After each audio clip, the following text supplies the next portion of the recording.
Hey everyone, welcome back to my course Salesforce Integration. So in this video, we are going to talk about a new platform which we are going to implement. So what we are going to do here is we are going to talk about what Freshdesk is. So Freshdesk is nothing, it's a ticketing system which can be used to provide the support. That means if any company is selling any kind of products and they wanted to extend their supports to the customers, they wanted their customer has the ability to contact with their representatives if they have any issues related to their product, either installation or they are trying to use their product and there is some issues, and there are some other issues that we can that a company can resolve for their customers. So we are going to talk about that. So what we will do here is in this lecture we will create a Freshdesk account, which is a free account which we can create for 3 weeks, that means 21 days. And then what we will do is next thing again we are going to talk about we are going to have a look into the API document. We will see what kind of authentication that API is having or that API is providing, and then we are going to test few APIs using Postman. So let's quickly start by creating our Freshdesk account. So here is we have a link here. What you can do is instead of visiting that link or remembering that link, what we can do is just quickly say here Freshdesk API documentation. That's it. Once you will type here Freshdesk API document, you will see the very first link. Click on that, and then on the top you can see right there is a button called login. Click on that button, login. Now you have an option here saying that sign up for free. Click on this, and now it is asking few very basic information that we usually need to provide. So we have to provide our name, email, company name, and phone number is an optional field. So if you wanted to provide, you can provide. If not, just you can leave it blank. And as soon as after filling these information, click on this sign up for free button. It will send you a verification email, and then verify that email, and then you can just again come up to the API document from where we can start looking into the authentication process. Now how will our Freshdesk account look like? So once you will log in, you will verify your account, your Freshdesk account will look like this. So you can see right here is a dashboard where I can see I have 55 unresolved cases. Out of those I have 4 overdue. uh, there are 11 tickets which are due for today, 28 opens. So this is a basic dashboard, and in the left hand side you can see if I wanted to see what are all the tickets here, I can see all those tickets related to the customers as well. I wanted to create the contacts are nothing, those are the customers that are trying to connect with us in order to resolve their queries. Now we can click on contacts. We can also create from here. We're not going to create any contact or anything from our dashboard, the Freshdesk dashboard that we have. That is why we are going to integrate Salesforce with Freshdesk. Now let's quickly have a look into the authentication. As we talked about, the very first step is to look at the authentication of any API. So we will just click on this getting started button, and then you will see here we have got this authentication. So before we get started, let's quickly have a look here. What it is saying that you can use your personal API key to authenticate the request. If you use your API key, there is no need for a password. So basically what it is using is it is using basic authentication. Basic authentication requires username and password. Now what it is saying is it is saying that if you are using a personal key, then you no need to provide the password. Then what else we need to provide for the password? Any letter that we can provide, we will talk about later in this lecture as well. Now before, from where we get to know that it is using basic authentication here. So if you see right, before you can set the priority of a ticket or change customer name or use any of the API listed above or below, you need to authenticate using your ID or login ID, that means our Gmail. In the same way, you log in to your help desk web portal. So when we log in into the web portal, what actually it asks for us, it asks the username and the password. That is why whenever we are sending any username and password in any API, that means that API is a basic authentication API. That is what we have got to know here. Now, if we wanted to use API key, that is what we are going to use here. How we can get that API key and what else we will be using in place of password, because we know whenever we are using basic authentication, it requires two things: username, password, which are separated with colon, and that colon is basically nothing, is an identifier to get what part of that string is a username and what part of a string is a password, and those must be base 64 encoded. So let's quickly see how we can get the API key. To get the API key, go to your dashboard. In the top right, you will see your name. If you have image uploaded, you might see your image here. Then click on profile settings. As soon as you click on the profile setting, on the top right itself, you will be seeing your API key. This is the API key that we will be using here. And for the password, we already talked about that. We are going to use any letter here, but we are going to use X because that is what we have gotten in our API sometimes. So this is what we have got, right? Before we go ahead, let's quickly note this API key. So I'm just going to give it a room. Now we have stored our API key. Let's talk about, or let's see how we can use the API to create or get the data from system. Okay, so we will talk about around two objects we will be working. One is ticket and another is contact. The contact is our customer. So first thing we will see here, right, we have got these tickets. Under that ticket we can see there are n number of operations that are listed here. So what we will see, let's quickly try to see how we can get all the tickets. So we have got this, right, list all tickets. That means all the tickets that are listed here we can get, but how we can get here? So this is the URL. We need to find out the base URL as well. If you scroll down here, you can see we can also filter based on a requester. Requester mean our customer.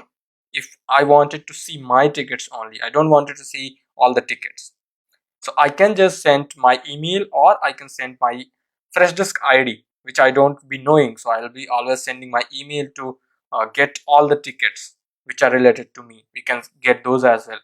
If we have some company ID, that means there are multiple companies. For example, we have a parent company, and under that parent company there are some subsidiaries. So every company have their own ID. We can use that as well. And then we can also send some time span. We wanted to get 24 hours tickets, we wanted to get 30 days ticket, we can put those as well. So these are some filters that we can have. Now if we get back here in this sample code CURL, you can see here, right, this is the complete URL. Now how I will be able to get this complete URL? Even you see here, right, this is my username and this is my password for this account that I'm logged in.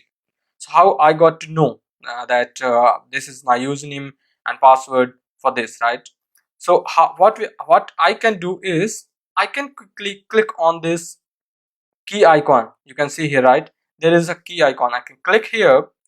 I need to provide the URL of my Freshdesk account, because every customer will have, or every company will have their own URL. So how you will get that URL? Just go to your Freshdesk account and copy this base URL. So this is your base URL. That's what I have given here. And then I need to provide the username, and then here is the password. After I provided everything, I got that thing. I got the username and password here, and it is giving me username colon password. And then this is my base URL. This is for creating a ticket, right? Now we wanted to list a ticket. So how we will be doing here? So let's quickly get back to list all tickets. Now we are here. This is the URL we wanted to have. But instead of username and password, we will be using API key and the letter X. So how we will be doing that? Let's quickly see here. We are here in our Postman. Let's create a new request. We wanted to post a GET request here. What is the URL? I've got this URL here. Now, what authorization I wanted to set, because this is not an open API, we are not sending the details in the URL parameter as the API key. We have to send some authorization here. So you click on this authorization type and we need to select basic auth. It will ask username. For username, what we will do is we will go to our profile settings, copy this API key and paste it here. And for password, we are going to use letter X, and this is how we are going to use. Now we have got this authorization. We don't want to send anything else because we have this. In the headers, we can send, right, we wanted to get the information in a form of application by JSON. So I can say application JSON, that's it. Now if I send it, I should be able to see all the tickets here. You can see I'm getting status 200, which is saying okay. And now I'm getting ticket here, right, saying subject is vintage table lamp out of stock, or what is the type, it is a question, what is the ticket ID is 3. So these are the things that we can have. Now I can get here all the tickets, right? If I try to we can say I have these many tickets that I got. What are all the tickets I have? Now if we wanted to filter out, right, or let's quickly create a new ticket here. So this is the, again, the URL is going to be same. I'm just going to create a new ticket here. Instead of get, this time we wanted to post something to Freshdesk. We need to put a post method here. Authorization is again going to be basic auth. We have got basic auth and it will get what information we have previously provided.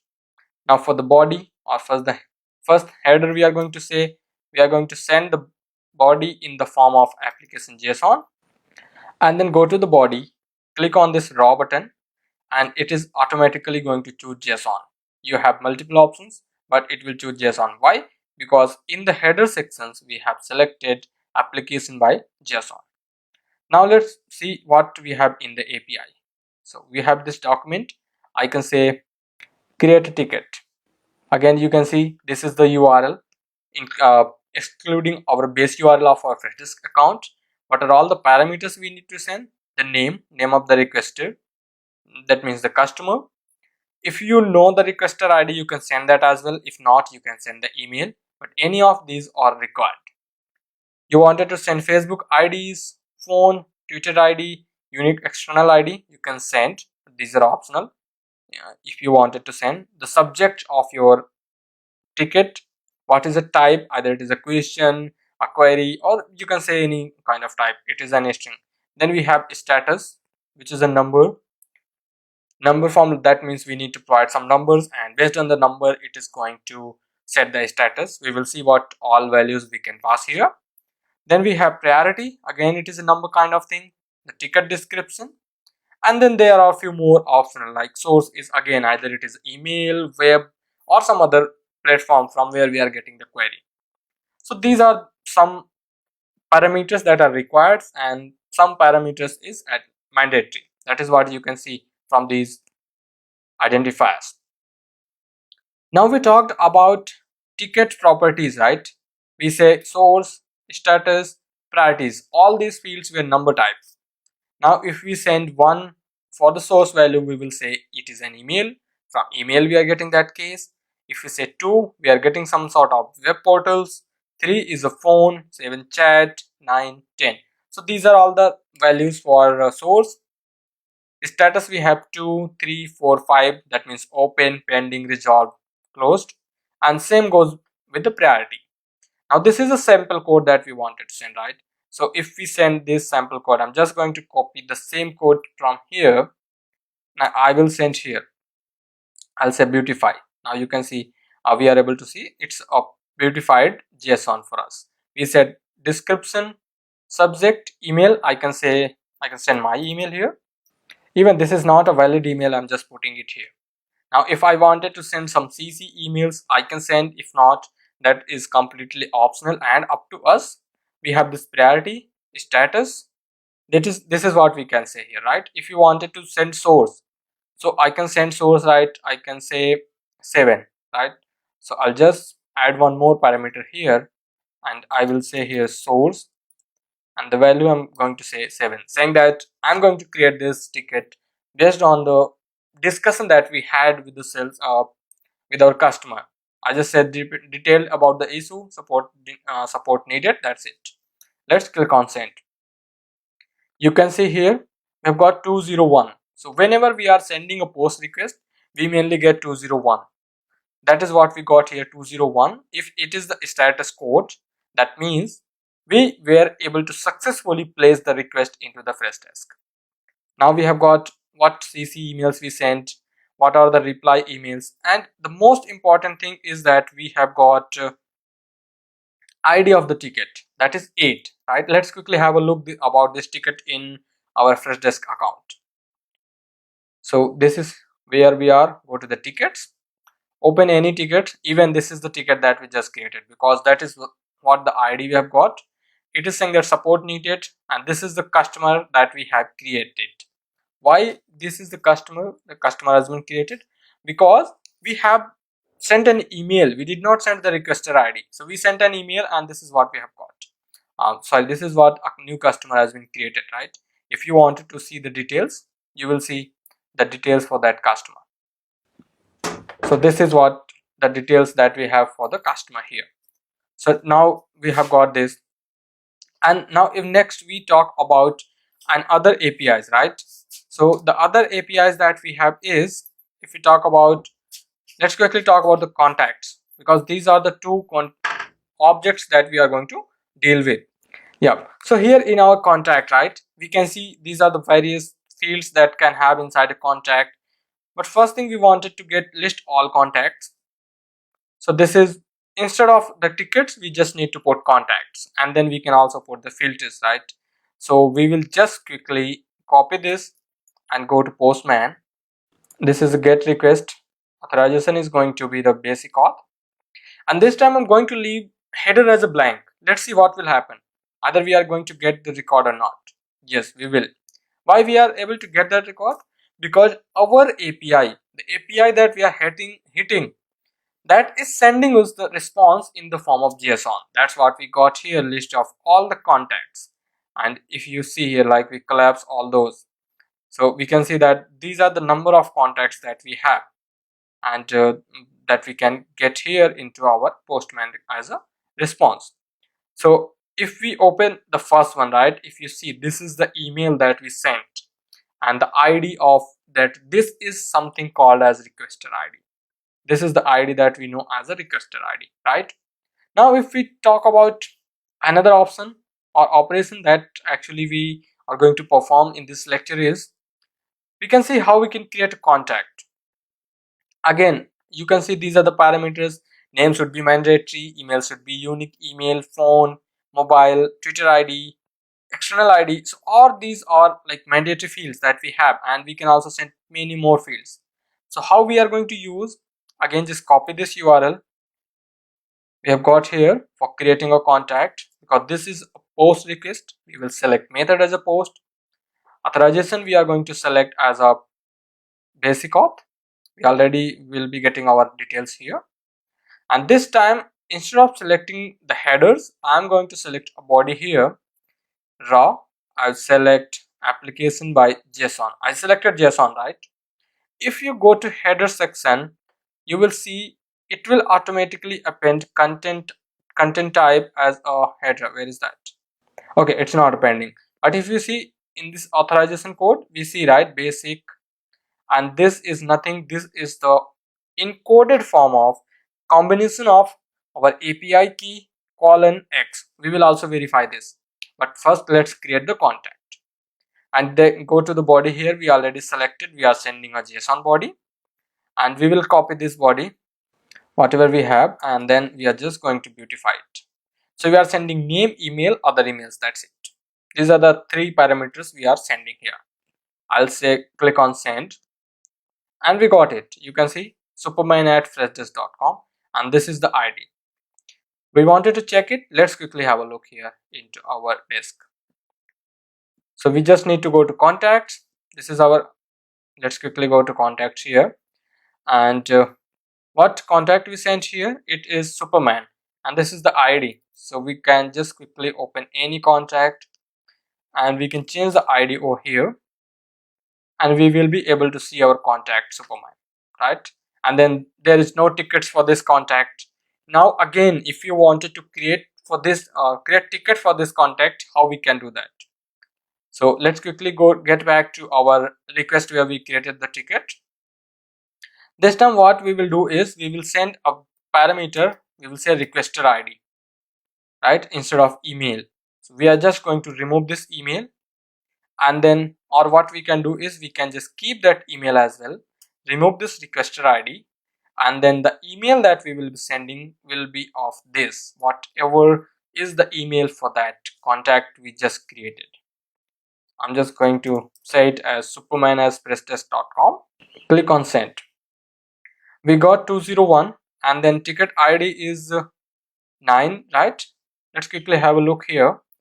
Go to the tickets, and we just need to remove this. We have got this support needed, ticket number 9. Open this. You can see now the contact is Superman. If I click here, I can see that I have got this ticket. So that's how we can integrate any API with Salesforce. But for the Freshdesk, these are the two objects that we are going to play around, and we will see how we can write the code inside our Salesforce environment to send the data from from Salesforce to Freshdesk. So this is it for this lecture, and in this next lecture we are actually going to write the code. See you in the next lecture. Thank you.